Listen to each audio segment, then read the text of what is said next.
Hello and welcome to another episode of On the Floor with Wayne and Rob. I'm Wayne Highlander, Director of Sales for Bona Adhesives. I'm Rob Johnson from Bona Training. How are we doing, Rob? Oh, doing real good, bud. How are you today? How you really doing, Rob? I'm really doing good. Are you really? Yeah. All right, good. Yeah, I am. Glad to hear that. Yeah, I'm a glasses half full guy. Everybody knows that. So, All right, cool. Well, our episode today is going to be on estimating, and you had an experience that you were kind of telling me about a little bit.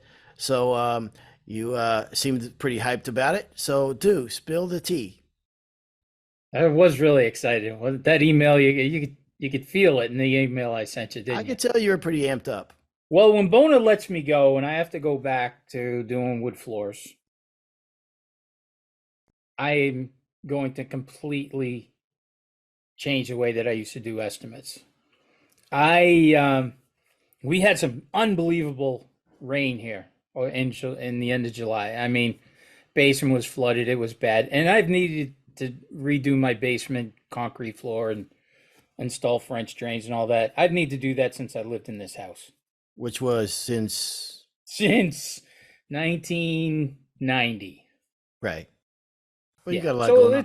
it's only 33 years Yeah, that yeah. I've been putting this off, And right? foundations will last forever anyhow. Hey, you think so until they start to get wet and soft. Hmm. Yeah. So 1 o'clock in the morning, the pumps are never stopping. They're never stopping. Hmm. Okay. So 1 o'clock in the morning, I go online. I got to get my basement fixed. Yeah. I got to get some estimates. I got to do this finally. I send a company an email at 1 o'clock in the morning. They emailed me back 9 o'clock the next morning. We received your email, Mr. Johnson. We understand, but we've just sent you out a packet. 2 days later, I get this huge packet in the mail. Big, thick packet of what this company is, what they do. Beautiful pictures. I mean, everything. They got me right then and there. I was hooked. And now I kind of was thinking about when I wrote that email to you, why that was a good idea, what they do. Okay. Right away, when you're reading through all this stuff and everything they're going to do, and just the quality of the marketing materials and everything, right away, this is going to be expensive. Mm-hmm. It's almost like they completely set you up for it. They set the expectations right from the beginning. Right from the beginning. Mm-hmm. They double check to make sure. They email me, did you get the packet, and read through it. When I answered the email, yes, I did. They said, we're going to call and set up an appointment. 2 days later, I mean, everything they said they were going to do, they did. They didn't miss a beat. 2 days later, I get a call. They set the appointment. The appointment is set. A week before the appointment, they give me another call. The day before the appointment, they give me another call. We okay? Everything's still good? Tell them to get off your back. Morning of the appointment, I get a text. Wow. I will be there in between this time and this time. We all set. I mean, talk about follow-up, right?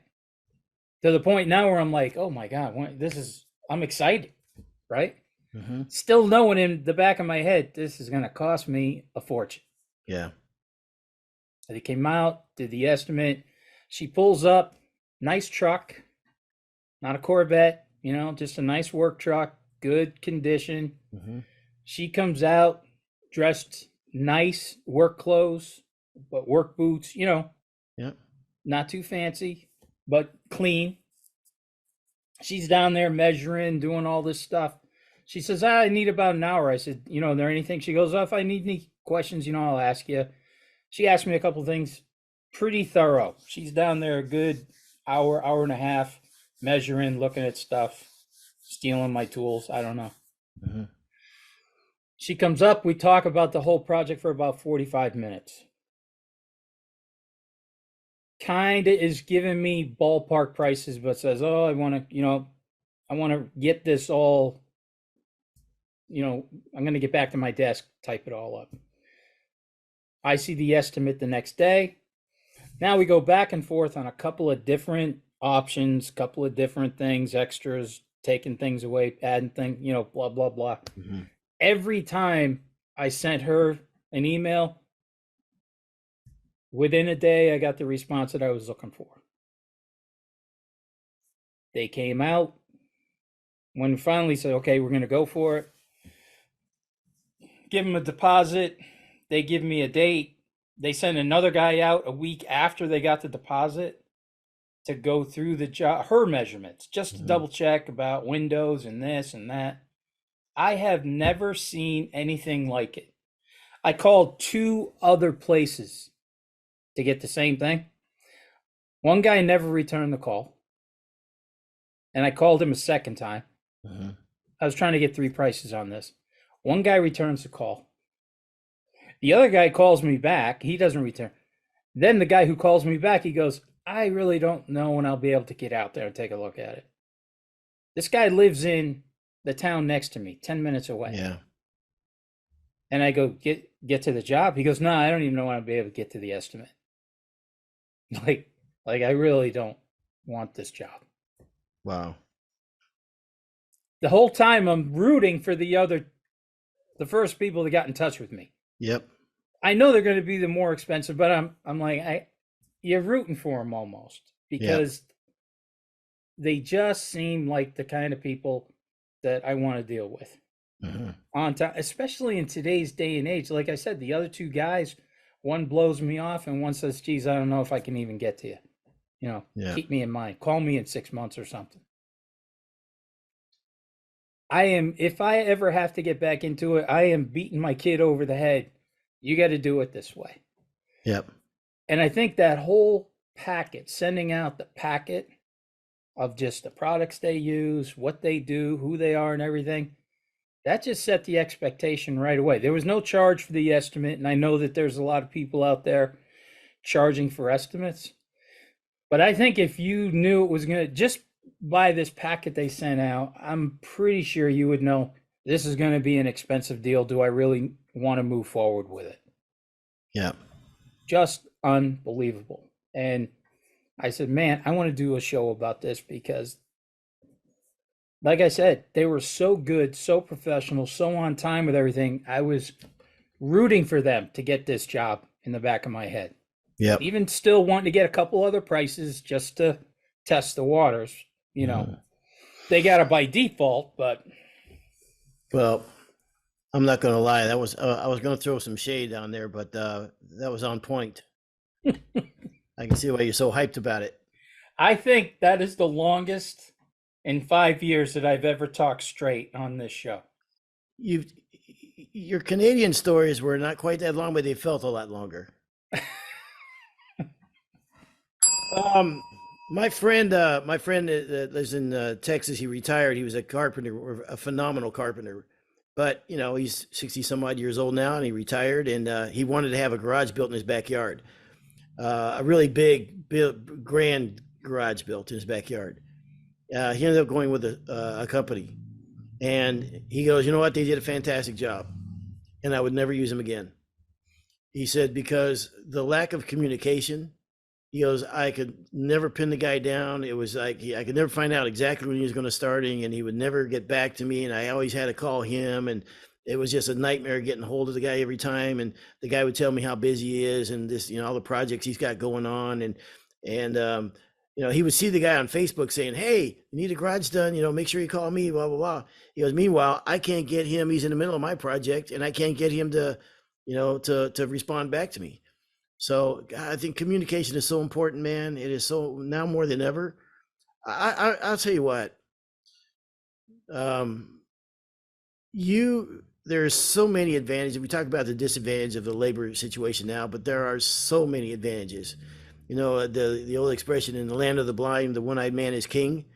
When there are so many guys that just don't get back to the clients, and they just don't communicate, and they just don't do these, like you said, you were rooting for this person. you're going to spend a lot of money and they're expensive, and you are rooting for them because you became an advocate for them because they were so on the ball.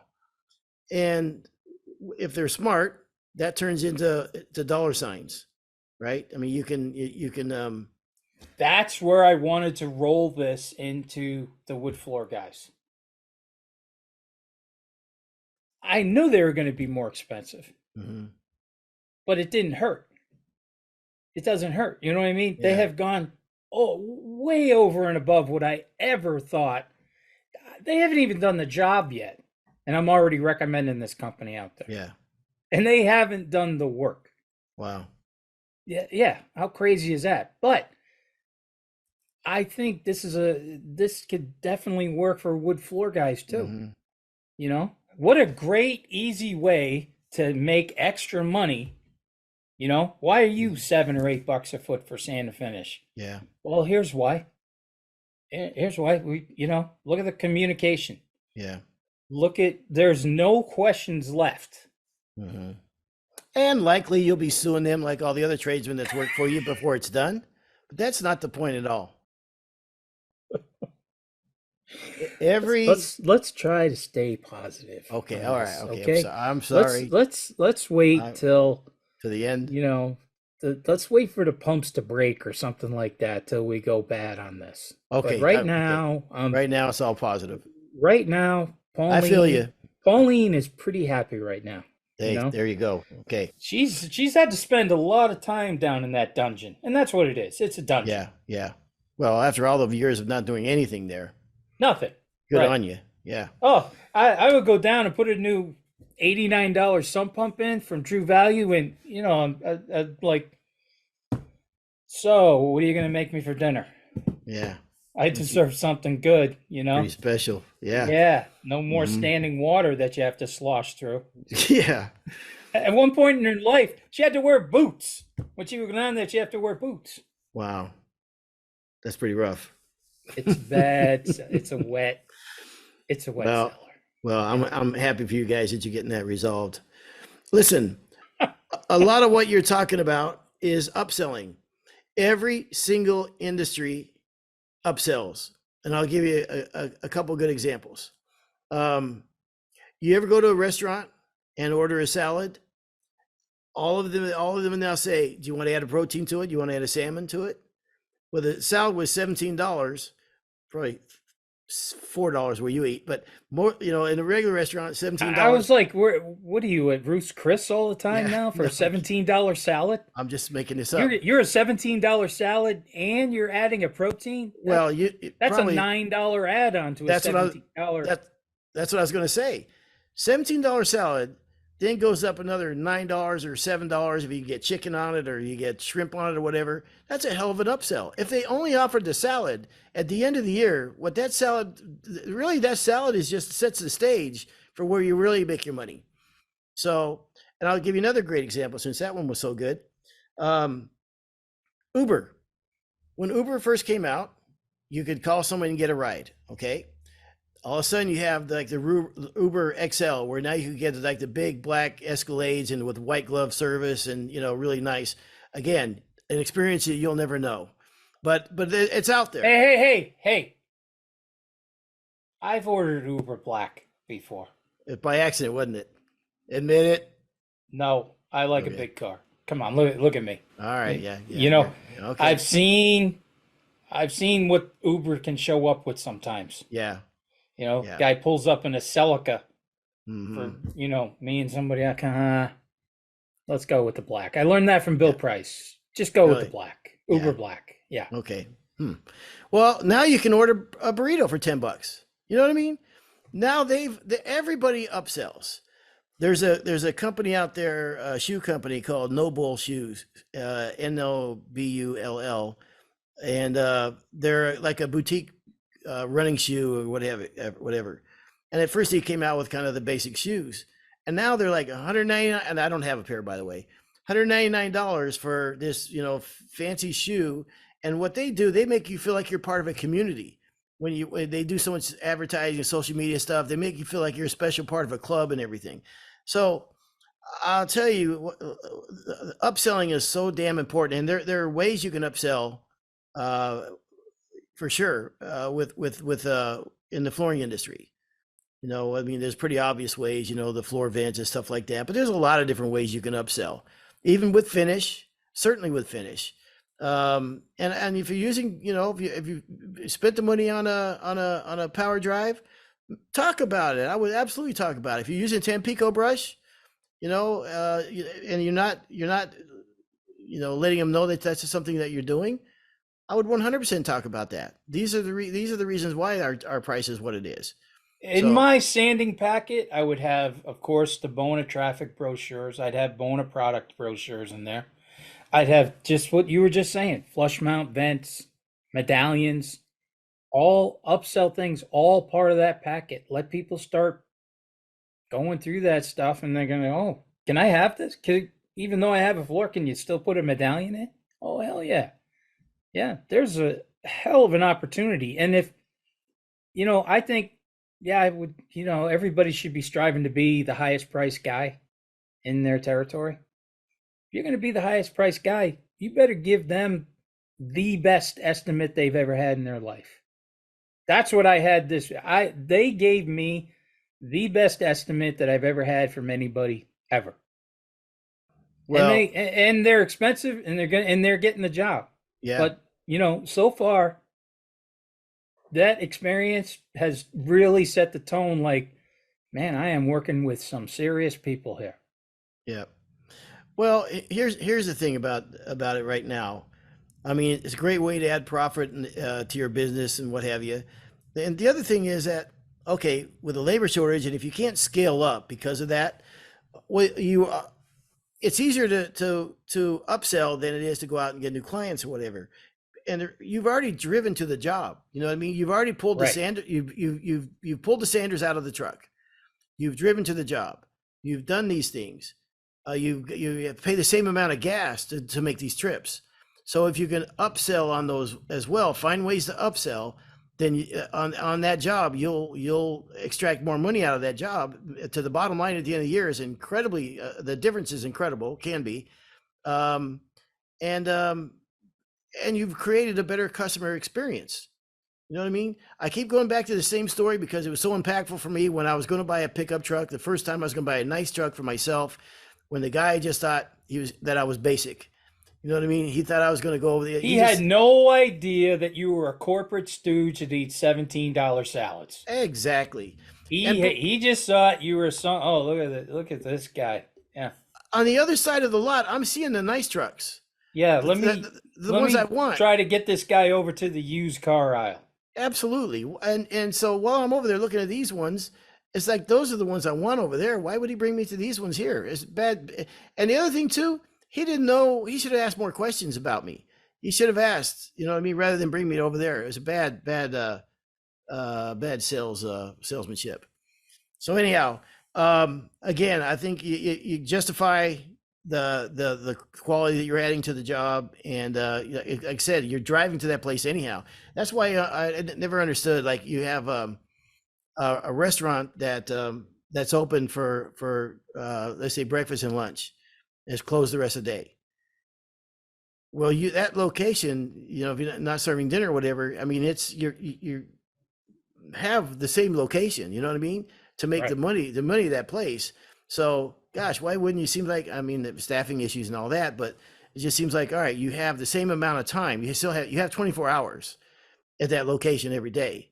Why not be open for dinner or whatever? Do something else there because you've already committed to everything, the rent and everything there. You've got the same location, so why just be open for 2 meals when you could do it for 3? I don't know. You know, I told you when I used to be a bartender, Hmm. the place I bartended, and then the guy who owned it, he turned it into a restaurant, but he kept a bar. So I was still bartending. A good thing was I was out of there by 11 o'clock at night. He served 3 meals a day. Do you know what his most profitable part of the day was? Dinner? Breakfast. Hmm. No He kidding. said there is so much money in eggs. Oh, I believe that. Yeah. He said breakfast is his top money maker. No kidding. Profit wise. Profit wise, yeah, yeah. Profit wise, He goes, there is nothing to a breakfast as far as cost and labor. Yeah. Well, so that brings up a good point. And it's the same thing for floor guys. Where am I making my most money? Is it the prestigious job that's a big 3,000 square foot job, very prestigious, whatever? At the end of the day, is that where I'm making my most money? Or am I making my most money on the sand job that's 800 square feet on the average? Is that my most profitable job? Or is the 300 square foot install my most profitable job? Where do I, if I break this down, make my most money? Makes me the most, it makes the most sense for me to specialize in. So maybe it's not those big monster jobs that you might think it is, and sometimes it is. Depends. You just have to do the math and figure out what makes sense. Only, you see, this is why you're such a professional at this podcast. All I did was mention bacon and eggs. That's all. I mentioned bacon and eggs. You write a story for all floor guys on how it relates to them. I'm going to give you a bell. That was a good bell. Yeah, Thank that you, was a Rob. good one. You're welcome. I'm hungry now. Yeah. Oh, by the way, speaking of eggs, I have absolutely, God strike me dead. 3 weeks ago, I mastered the egg. Okay, it's taken me this long. I knew there was a better. What are you, 63? I know. Well, I never cooked before. Okay. Yeah, that's right. Until recently. I'm telling you, I always knew there was a better way to cook an egg. I could never figure it out. And I tell you what it is now. Because you know what? I like a crispy egg, crispy egg, and then but the yolk to be kind of medium like. Okay. Yeah. All right. Yeah. Here's the answer. I used to use butter, and when I'm whatever, it's not butter. It's you got to heat the pan up really good. Use olive oil. Okay. Mm-hmm. Put the egg in there, and right away it starts whatever, and then tilt the pan to the side and take the olive oil and pour it on top of the white part of the egg, not the yolk. Okay. To make a perfect crispy egg. Go. You did it. It's good. You've done it? No. Okay. But I am going to tell you something. Okay. What kind of olive oil are you using? I don't know. All right. There's 2 types of olive oil now. Okay. You got your Italian, olive oil for Italian cooking, right? Okay. I think that's what it is. Or flavorful. Most people have the flavorful, okay, olive oil. There's also another olive oil, and it's what I use when I'm cooking out on the griddle or, it's like a regular cooking oil, like canola oil or whatever, but it's just olive oil. But it's not the flavorful kind. It's just a regular cooking kind. Okay. So I would recommend just go out, look for the regular olive oil, not the fancy flavorful one, and use that for your cooking. That's a free. I'll give you that one. That one's for free. Why? Why? It's really healthy for you too. Oh, okay. Rather than using canola oil or something like that. And you can see me, I'm an Adonis. Of course. I'm going to pretend to write that down. I have a feeling it's regular. It's Italian olive oil because I think my wife. I swear I did too. And all you need to do is just dip a little bread in it, taste it, and you'll go, oh my gosh, that's crazy. I think it's olive oil, but it's like olive oil without the flavor of olive oil. It's just for general cooking purposes. Okay. All right. I can roll with that. Yeah. I think my wife secretly likes Italian guys, but she doesn't want to say anything to hurt my feelings. So I'll roll with that. I'll ask her. Pauline likes chubby guys. Really? Oh, yeah. I know for a fact. Yeah. Well, yeah. I know for a fact. I know, I told you before she likes watching bull riding. Yeah. Who's that? The actor. Think of the actor's name. Bull riding. Bull ride. No, there's another. He was the guy in Silverado. Remember the bad guy, sheriff in Silverado? No. Brian Dennehy. He likes that. She likes that guy. She's sweet on Brian Dennehy. She likes sumo wrestling. I'm like, oh, jeez. Now, Right, well, Pauline's a chubby chaser. you got to eat to keep up.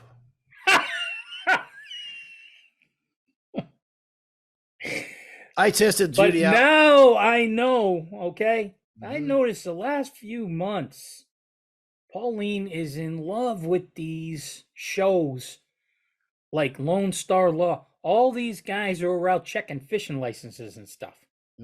She's an You ever see, authority. you know these shows? Yeah. You ever seen them? There's like a dozen of them. Yeah. Maine, New Hampshire, all the wildlife guys. So she likes chubby authority figures.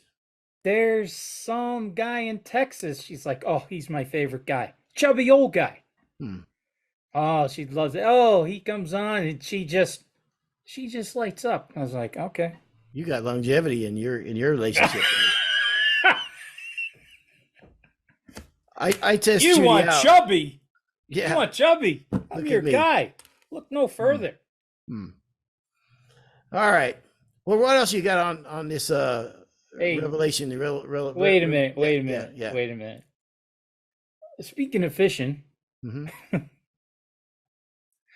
because Pauline is such a nut with these shows, right? We're going, me and the kids, the grandkids, we're all going to Cape Cod this weekend. Gonna do some snorkeling, some fishing, some boogie boarding, right? We're gonna kill it for 4 days.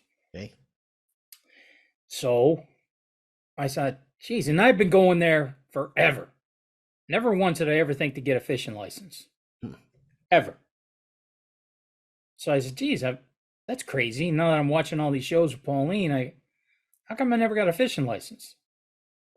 So I go on, Mass State saltwater, so I get my saltwater license from Massachusetts. Yeah.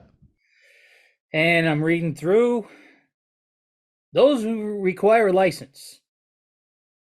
This is going to end bad for us. Okay. Those who require a license for saltwater fishing in Massachusetts, ages 16 to 59. You're kidding. So you don't need a license anymore. Well, I had to pay $1.45 for. You still had to get a written permit. Okay. That you signed up and everything. And it only costs $1.45. No kidding. $1.45. Wow. Right? Yeah, and I'm thinking, yeah, oh yeah. Mm-hmm. And then it hit me. I'm that old. Yeah, I know. I'm that old. It's like, oh, please fish, man. We don't want it. It could be your last line ever. Mm-hmm. Enjoy the day, old man. Yeah. Okay. Yeah. You deserve it. That's terrible. Couldn't they have said, hey, 59, you get 5% off or what? It should, it should be called a courtesy license or a courtesy or whatever, because you've been around, you've paid your dues. Something other than, oh, you're over 59? Well, you're that much closer to being dead. This could be your last day ever. Yeah. We don't want it. Yeah. Poor old guy. But when I saw 16 to 59, over 59, no charge, I was, oh, you should have seen me. I'm like, yeah. Wow. Yeah. Finally, and then you get something back for all those taxes. Yeah, exactly. And then it was like, oh my gosh, this is not a good thing. Do you know the state of Mississippi does the best thing that I've ever seen? And I don't know any other states that do this. I've never seen it before in action until I got to Mississippi and went fishing on the lake down there. Where you back the boats up at the boat ramp, they had a board right up there, and they had about 30 life jackets on there for free for kids. Wow, that is the best thing I've ever seen. If you forgot to bring a life jacket for your kid, there's a free one right there. Is that fantastic or what? That's awesome. That should be every state. Yeah, and could have a couple adult-sized ones there too. You know what I mean? For those poor unfortunates like myself, they also can't swim. Okay. I can't believe how much time you spend on the water and you can't swim. Yeah. Oh, well. All right. Well, Rob, what else you got? Well, I was just, like I said, going back to this estimate thing. I I just can't stress enough for the guys who are out there doing it, who are always trying to, figure out more ways to make more money without doing more square footage. This company, like I keep going over and over about, I mean, I'd have paid just about, I'd have tried to find the money to get these guys to do the job. Mm-hmm. And if I ever had to go back into the business, and I know it's something I'm probably going to drive bum crazy about, you need to start working Yeah. like this. Yeah. He's already charging premium price. That he's way up there. He's definitely one of the highest in the area. But I think if you give a little bit more in the front, I think you'll even get more on the back end of it. Yeah. And I think that's what these people did. But the upsell, I got to give it to you again. Once again, Mm-hmm. I'm talking about the packet and you use it for upselling. Mm-hmm. Man, my packet would be thick, full of stuff, just like you said, flush mounts, whatever it takes. Yep. When I was still in the Jansen business, back when I was in sport for Bona, I was talking to a really, really successful distributor in Kansas. And I'd worked with a lot of different distribution for Jansen for a long time. And I said, "Man, what is your secret?" Because he just doesn't seem that he's working that hard. Mm-hmm. He's happy, right? He's just one of those guys. Every time you see him, he's just happy. Well, he's happy because he's just making money hand over fist. But I said to him, we were kind of joking around one night at supper, and I said, "What's the key, man?" And he goes, "Drill deeper." He goes, "I am the king of drilling deeper with customers. Mm. If I got them for this, I want them for that. If I get them for that, I want them for this." Yep. And he goes, "I just never stop trying to drill deeper with his customers." Well, The listen, upsell. yeah, and here's the reason to do it is you work so hard in this trade that you owe it to yourself. You absolutely positively owe it to yourself. Sometimes people think, oh, I can't get them for that price because it seems like it's so exorbitant, it's so high. But the Cadillac dealership don't care about that. They don't worry about that. I was just in Best Buy. I have like 8K TVs now. I saw a TV for $10,000. I'm trying to justify it, and I know there's no way it ain't happening. It ain't never going to happen. But my point is, you know what I mean? Every other industry don't feel guilty about charging what they charge. If you offer quality service, especially in a day and age that people don't do this anymore, you know what I mean? It's a craft and it's a skill that you just don't see out there. Man, you owe it to yourself to charge accordingly. You really, really do. I mean, Rob and I don't have any skin in the game. We're just two old guys now. But what I've learned, Old guys getting free fishing licenses now. damn right. What I've learned and when I've been around the industry and seeing other people across the industry and what have you, man, if there's any way possible to do this, you really do owe it to yourself, to your business, to your family, and everything. There's fine ways. When I and we're going to close this up, but when I say upselling, and you go, well, I use a Tampico brush every day, so I'm not really. That's just what I do. But it is an upsell. It is something that other people. We're going to talk about this when we're going to have a sanding podcast here coming soon. As we're going to talk about this in a minute, but it's something above and beyond what a lot of people do. So it is an upsell. It is something that you don't have to do, but you are doing to create a quality job. These things that you're doing not for your own benefit, but you're doing for the benefit of the clients. So 100% be able to work that into your estimates and everything. Make sure you get that point across, and hope you get some value out of that. One more thing before you cut us off. When I was looking at the packet that they sent me and going through different brochures of different pieces of equipment and everything, it looked really familiar. It looked like something Eileen put together. Mm-hmm. I was thinking that when you were saying that. I mean, let me tell you guys something. Nobody nobody in this business gets it except for Bona when it comes to those brochures and stuff. I remember years ago when I started with Bona, I thought, geez, some of this stuff looks a little feminine, right?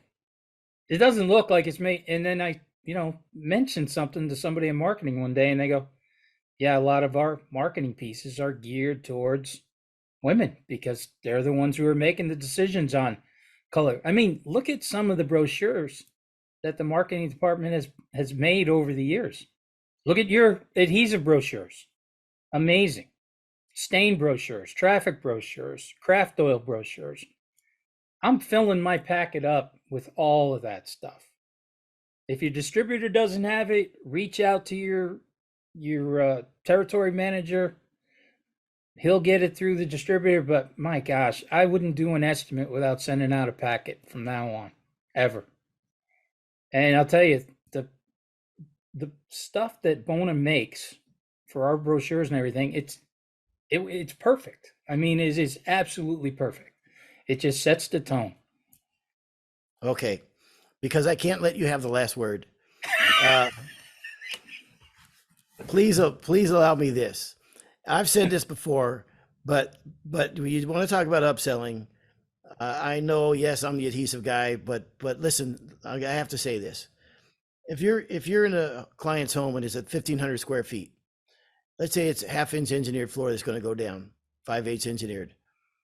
If you can let your client know that 1/2 inch underneath this floor is a sea of chemicals, and together those chemicals form the word adhesive, right? And there's some products out there that do have some nasty off-gassing stuff that, we breathe everything they emit. We crawl around the floor, kids are crawling around the floor, the dogs crawl around the floors and what have you. And everything that they emit, you're breathing that, okay? So there's only one adhesive in the entire industry that is Green Guard Gold certified, which also, it's a third-party certificate. It means safe for children, schools, and hospitals. That's a differentiator that nobody else has. So we talk about upselling, to be able to say that, we offer this to our clients because it doesn't create indoor air pollution and what have you, is a great upsell. Okay. I was going to leave it alone, Rob, but you walked me into it. Okay. I'm fine. Enough said. Thank you for listening to this episode, and please stay tuned for another episode.